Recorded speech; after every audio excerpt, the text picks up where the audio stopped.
কিন্তু সমালোচনা করেছেন।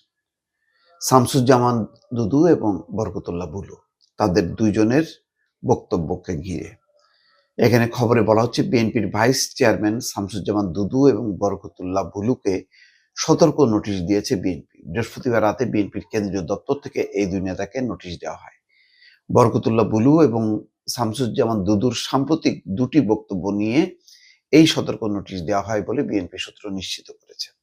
কি কারণ, গত 20 মে রাজধানীর জাতীয় প্রেস ক্লাবে জাতীয়তাবাদী সাংস্কৃতিক দলের উদ্যোগে প্রতিহিংসা রাজনীতি, গণতন্ত্র ও সুশাসন প্রেক্ষিত বাংলাদেশ শীর্ষক আলোচনা সভায় জাতীয় নাগরিক পার্টির নেতা হাসনাত আব্দুল্লাহর এক বক্তব্যের প্রতিক্রিয়া জানান শামসুজ্জামান দুদু। এর আগে একটি অনুষ্ঠানে হাসনাত আব্দুল্লাহ অভিযোগ করেন, আওয়ামী লীগের কাছ থেকে টাকা নিয়ে বিএনপি চলে। এই বক্তব্যের প্রতিক্রিয়ায় ওই আলোচনা অনুষ্ঠানে শামসুজ্জামান দুদু বলেন, বিএনপি নেতারা যদি একত্রে